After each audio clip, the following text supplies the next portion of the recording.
Today, we're looking at a purple ink by KWZ, their Iron Gall Gummyberry.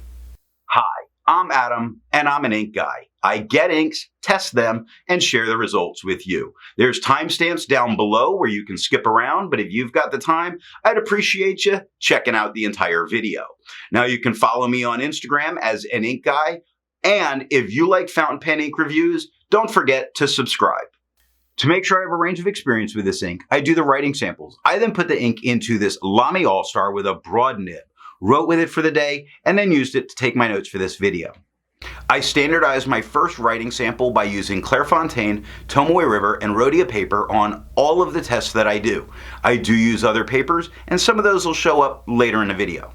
Now, let's look at the writing sample. I picked this ink up in sample form, so it came in a vial like this. And to keep my writing samples consistent, I use a Jinhao 159 with a Goulet 1.1 stub, a Jinhao X450 with a Goulet medium, and a Jinhao X750 with a Goulet extra fine. Let's take a look at the Clairfontaine.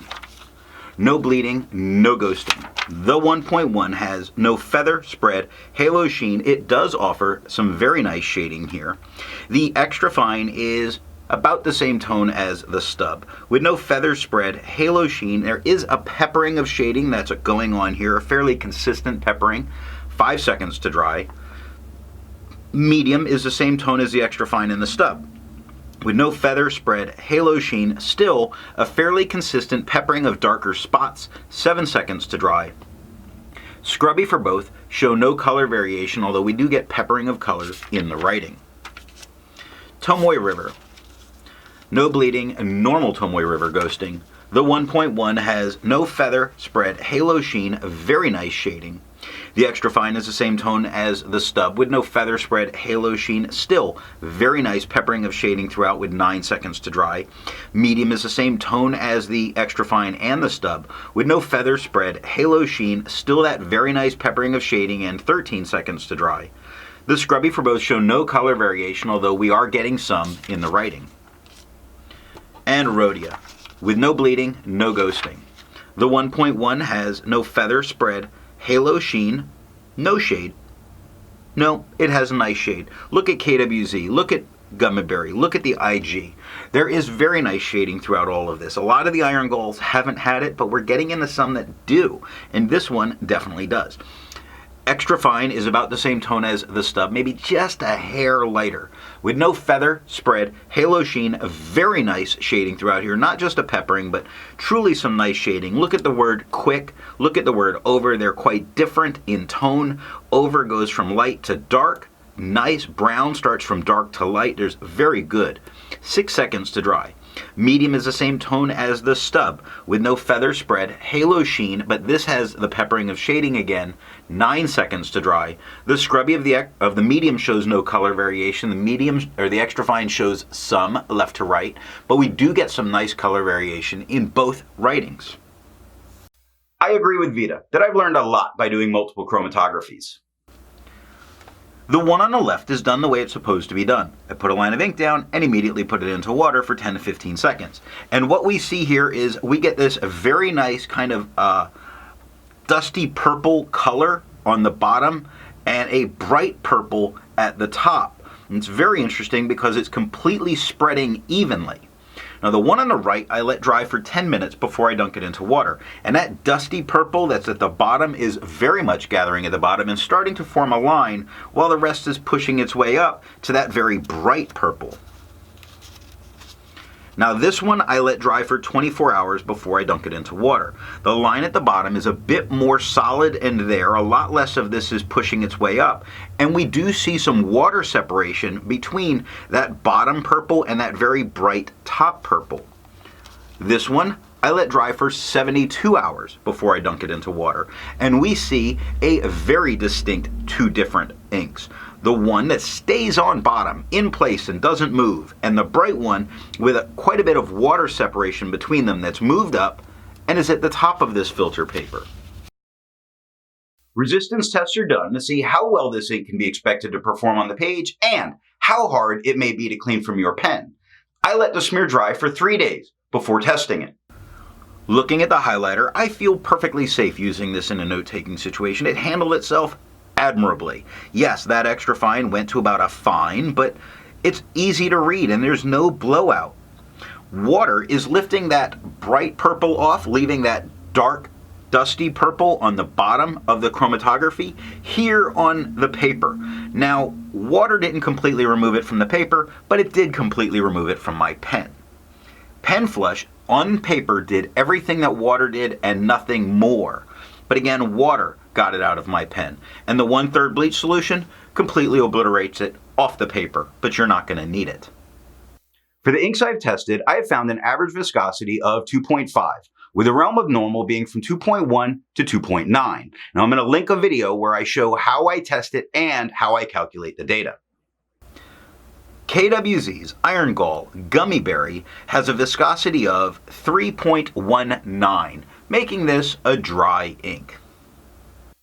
To find my average dry times, I use my writing samples, and for the inks I've tested, I found an average dry time of 17 seconds, with the realm of normal being from 13 to 21 seconds. KWZ's Iron Gall Gummyberry has an average dry time of 8 seconds, so with it being very dry, it also dries very fast. Instead of finding inks that look like KWZ's Iron Gall Gummyberry, I would prefer to find an ink that complements its color on the page. I wanted a nice magenta with this, and I chose Colorverse Einstein's Ring. The second writing sample is done on black and red, Franklin-Christoph, and Limon paper. Here we're looking at black and red notebooks. Now we get no bleeding and no ghosting. The 1.1 has no feather spread, halo sheen. It does offer some shading up here. The extra fine is darker than the stub. Darker? Maybe. See, and that's just a little bit lighter. Maybe we'll call it about the same. With no feather spread, halo sheen, a very tiny bit, only really in a couple of spots do you see some shading. Like if you look at the word over, you see some there. If you look at jumps, you see some there, but not a ton, but it is there, and 3 seconds to dry, which is impressive with a much more absorbent paper. Medium is about the same tone as the extra fine and the stub, with no feather spread, halo sheen, no shade, 4 seconds to dry. Now the scrubby for both show us no color variation, although we do manage to get some in the extra fine. Franklin-Christoph paper, with no bleeding and no ghosting.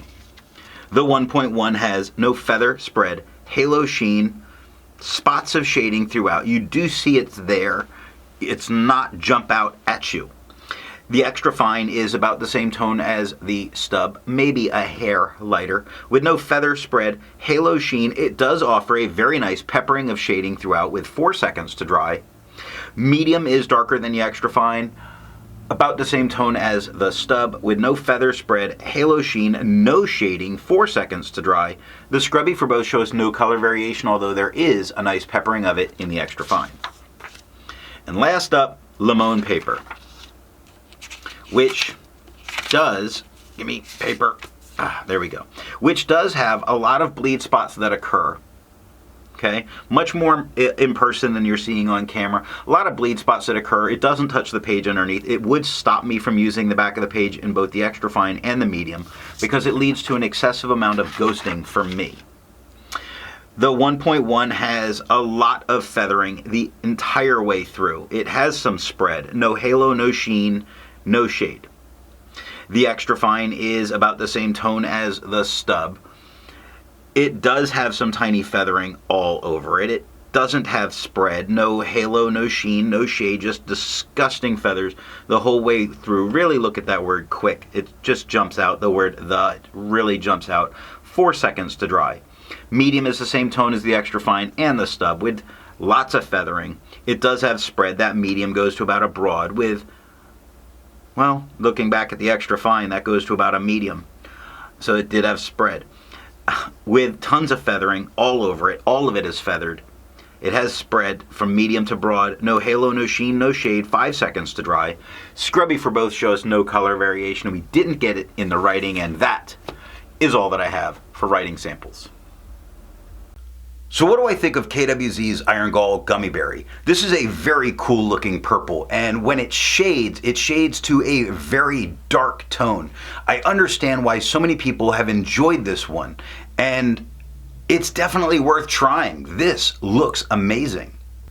So what nib and pen give the best writing experience with this ink? For me, it went with dry mediums and dry broads. I really preferred the tone that put down. It was fantastic. If you enjoyed this video, give it a thumbs up. And if it's your first time here, I'm going to remind you, if you enjoyed it, subscribe. Thanks for watching.